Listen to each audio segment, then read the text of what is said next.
গরু বাচ্চা দিল কম, কুকুর বাচ্চা দিল বেশি। গরু জবাই হয় বেশি, কুকুর জবাই হয় না।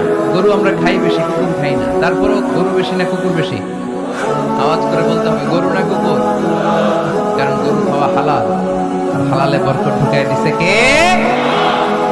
এই জন্য দ্য ডিসিশন ইজ ইয়োরস, সিদ্ধান্ত আপনার। কই যাবেন, ডানে না বায়ে? হালালের সাথে না হারামের সাথে? হালালটা হচ্ছে পরিবেশ বান্ধব। হালালটা কি? Eco friendly. এটা পরিবেশ বান্ধব, এটা স্বাস্থ্যকর, এটা রুচিসম্মত, এটার মধ্যে কোনো ঝামেলা নাই, এটাতে কোনো ভেজাল নাই। হালালে থাকলেই লাভ, যদিও অল্প। সুবহানাল্লাহ পড়েন। এজন্য রাব্বুল আলামিন বলেন, ইয়া আইয়ুহান নাসু কুলু মিম্মা ফিল আরদি হালালান তাইয়্যিবা ওয়া লা তাত্তাবি'উ খুতুওয়াতিশ শাইতান ইন্নাহু লাকুম আদুউম মুবিন। ওহে মানুষেরা, শোনো শোনো, এই জমিনের ভেতরে যেটাকে আমি হালাল করেছি, যেটাকে আমি পবিত্র করেছি, ওইটা খাও, ওইটা গ্রহণ করো। হারাম খেও না, হারাম অর্জন করো না, হারামের কাছেও যেও না। শয়তানের পদাঙ্ক অনুসরণ করো না। জেনে রেখো, শয়তান হলো তোমাদের প্রকাশ্য দুশমন। ঠিক কি না? আদুউম মুবিন। শয়তান আমাদের প্রকাশ্য দুশমন। সে হারামকে আমাদের কাছে চাকচিক্যময় করে তোলে। সে বুঝাতে চায় হারামের মধ্যে আরাম, আসলে হারামে আরাম আছে, হালালের মধ্যে বরকত। এজন্য আমরা সবসময় হালাল অবলম্বন করবো। রাজি আছেন তো? কিন্তু আমরা যদি আমাদেরকে প্রশ্ন করি, আমাদের ব্যবসায়, আমাদের চাকরিতে, আমাদের লাইফ লিডিং সিস্টেমে আমরা কি শুধু হালাল খাই? কি খাই? হালালও খাই। সুযোগ পাইলে একটু যদি পাই অমনি ধরে ঘাপুস ঘুপুস। সুযোগ পাইলে কি ঘাপুস ঘুপুস? ঘাপুস ঘুপুস করা যাবে না। অনেকে আবার আছে দেখবেন খাওয়ার ক্ষেত্রে হালাল করে। খাওয়ার ক্ষেত্রে আমি অনেক লোক দেখছি। থাইল্যান্ডে আমি গেলাম, দেখি যে তার ব্যাপারে জানি যে সরকারি চাকরি করে লক্ষ লক্ষ টাকা দুই হাতে কামায়। এমনি গাছেরটাও খায়, তলারটাও করে। আছে না নাই? তো ইচ্ছে মতো ডানে বা ইনকাম করে, হালাল হারাম দুইটাই খায়। কিন্তু থাইল্যান্ডে যে হালাল খাবার খুঁজতেছে, কি খুঁজতেছে? ওখানে যে জিজ্ঞেস করে যে এই দোকান কি পর্ক আছে? পর্ক থাকলে খাবো। পর্ক মানে হচ্ছে শুকরের চর্বি। শুকরের গোশত বা চর্বি মেশানো কোনো খাবার উনি খাবেন না, কারণ এটা হারাম। আর ঘুষ যে খায় এটা খুব হালাল। এরকম ডাকাইতে আছে না নাই? তাহলে আমাদের মুসলমানদের সবচেয়ে বড় সমস্যা হচ্ছে আমরা খাওয়ার ক্ষেত্রে হালাল খুঁজি, কিন্তু ইনকামের ক্ষেত্রে ওই জিনিসটা খুঁজি না। এরকম আছে না নাই? Your food should be halal, your drinks should be halal, your income should be halal, your dress up, your fashion should be halal, and your entertainment should be halal. আপনার পোশাক হতে হবে হালাল, আপনার খাদ্য হতে হবে হালাল, আপনার উপার্জন হতে হবে হালাল, আপনি যে বিনোদন করছেন এই বিনোদনটাও হতে হবে হালাল। চিল্লায় বলেন ঠিক কিনা? হালাল বিনোদন লাগবে, হালাল ড্রেস আপ লাগবে। ছেলেরা কি স্বর্ণ পড়তে পারবে?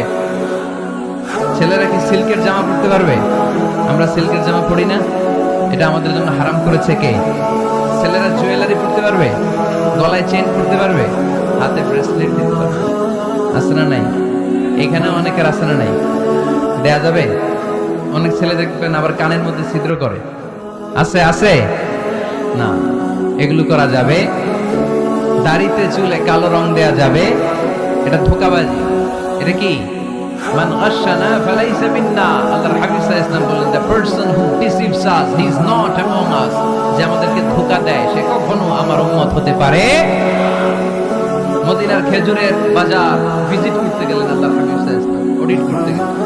যে খেজুরের স্তূপের ভেতরে আল্লাহর হাবিব সাল্লাল্লাহু আলাইহি ওয়াসাল্লাম হাত ঢুকায় দিলেন। ঢুকায় দিয়ে দেখলেন ভিতরে পানি, উপরে শুকনা খেজুর, ভিতরে ভিজা খেজুর। আল্লাহর হাবিব সাল্লাল্লাহু আলাইহি ওয়াসাল্লাম বললেন, ঘটনা কি? ভিজা কেন?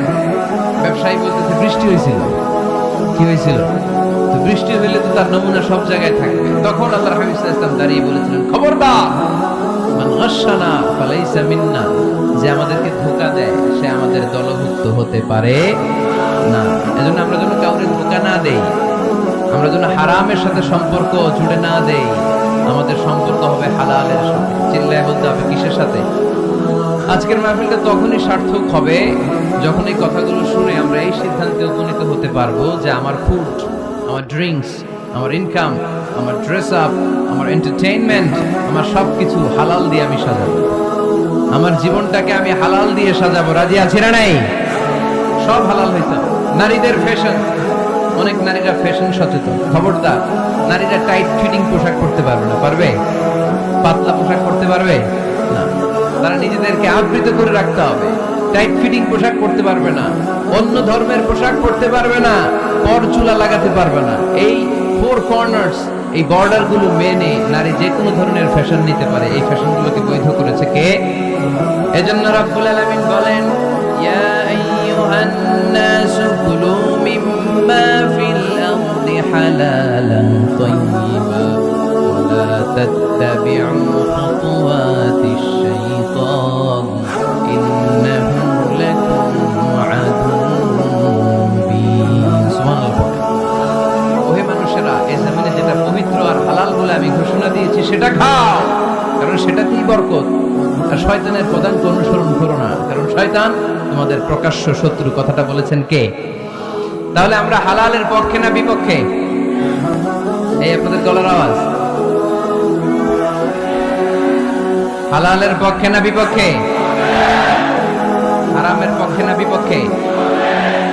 আমরা আমাদের জীবনটা হালাল দিয়ে সাজাতে চাই কি চাই না? কারণ হালালে বরকত ঢুকাই দিছে কে? কিভাবে আপনার জীবনের প্রতিটি অঙ্গনকে হালাল দিয়ে সাজাবে, কিভাবে হারাম থেকে বেঁচে থাকবে, এর কিছু মূলনীতি আছে। Some principles you have to follow it. এই প্রিন্সিপাল গুলো যদি খেয়াল করেন তাহলে হালাল দিয়ে জীবন সাজানো সহজ। আর এই প্রিন্সিপালে, মূলনীতিতে যদি ভেজাল লাগাই দেন তাহলে সব জায়গায় ভেজাল আছে না নাই? তো আমরা যেন কঠিন না করি। হালাল হারামের প্রথম মূলনীতি হচ্ছে basically everything in this world is হালাল। এই পৃথিবীতে যা আছে সবই হালাল। সব কি? সব হালাল, সব হালাল, সবই হালাল, অল্প কিছু হারাম। সুবহানাল্লাহ পড়ো। যদি এমন হইতো এই পৃথিবীতে যা আছে সবই হালাল, অল্প কিছু হালাল, খুব ভালো হইতো, তাই না? সুবিধা হইতো আমাদের। আমাদের সুবিধা করে দিলেন কে? বেসিকলি এভরিথিং ইজ হালাল। পৃথিবীর সব কিছু হালাল। আপনারা যদি কেউ কিছু বলে যে এটা কি হালাল না হারাম, আপনি হুট করে বলবেন আগেই বলবো হালাল। যদি হারামের দলিল পাওয়া যায় তখন বলবো হারাম, ঠিক কি না? আমাকে যদি বলেন এটা হালাল না হারাম, আমি যদি বলি হালাল, আপনি যদি বলেন দলিল দেন, এটা আপনি ভুল বলবেন। কারণ কোনো কিছু হালাল করতে হলে দলিল লাগে না। কোনো কিছুকে হালাল বলে সাব্যস্ত করতে দলিল লাগে না। হারাম বলে যদি সাব্যস্ত করতে চান তখন দলিল লাগবে। তাও তেনা পেছানো দলিল দিয়ে হবে না, যেন তেন দলিল দিয়ে হবে। অকাট্য দলিল, এটাকে বলে আল আদিল্লা আল কাতঈয়া। অকাট্য দলিল লাগে কোনো জিনিসকে হারাম সাব্যস্ত করতে হবে। তাহলে এই যে আমাদের জন্য আল্লাহ সহজ করে দিলেন, সবকিছু বেসিকলি হালাল যতক্ষণ না এটা হারাম হওয়ার ব্যাপারে দলিল পাওয়া যায়। এই জন্য হারাম হারাম জিকির না করে জিকিরটা চেঞ্জ করে করতে হবে হালাল হালাল। কথা বলেন ঠিক কিনা? জিকির দুই ধরনের আছে। জিকির কয় ধরনের? একটা জিকির হচ্ছে হারাম হারাম হারাম, একজনের কাছে সবই হারাম। একটা সময় এদেশের কিছু আলেম সমাজ ইংরেজিকে হারাম বলতো, ইংরেজি শিক্ষা করাকে কি বলতো? সময়ের বিবর্তনে এটা এখন হালাল। এখন এটা কি হালাল। একটা সময়ে আলেম সমাজের কিছু অংশ রাজনীতি করাকে হারাম বলতো। কথা কি বুঝতেছেন? এখন এটা কি হালাল হয়ে গেছে। ইসলামী ব্যাংকিং কে হারাম বলতো একটা সময়, যে না কোনো ফিনান্সিয়াল ট্রানজাকশন এই সিস্টেমে ব্যাংকিং এটা ইসলামে জায়েজ না, এটা হারাম হারাম। কারণ ওদের জিকির কি? কথা কয় না। হারাম হারাম হচ্ছে এদের জিকির। একটা সময় ইসলামিক ব্যাংকিং হারাম ছিল, এখন এটা কি হয়ে গেছে? তার মানে এখনো অনেক কিছু এদের কাছে হারাম। সময়ের বিবর্তনে, কালের আবর্তনে এদের মুখ দিয়ে এগুলো একদিন হালাল হয়ে বের হবে। চিল্লায় বলেন ঠিক কি না? এজন্য এই পৃথিবীর সবকিছু মূলত হালাল যতক্ষণ না হারাম হওয়ার ব্যাপারে দলিল না পাওয়া যায়। হারাম করতে হলে দলিল লাগে, হালাল বানানোর জন্য দলিল লাগে না। আবার যেন তেন কোনো দলিল দিয়ে, ঠুনকো কোনো দলিল দিয়ে কোনো জিনিসকে হারাম করা যায় না। হারাম করতে হলে অকাট্য দলিলের প্রয়োজন হয়।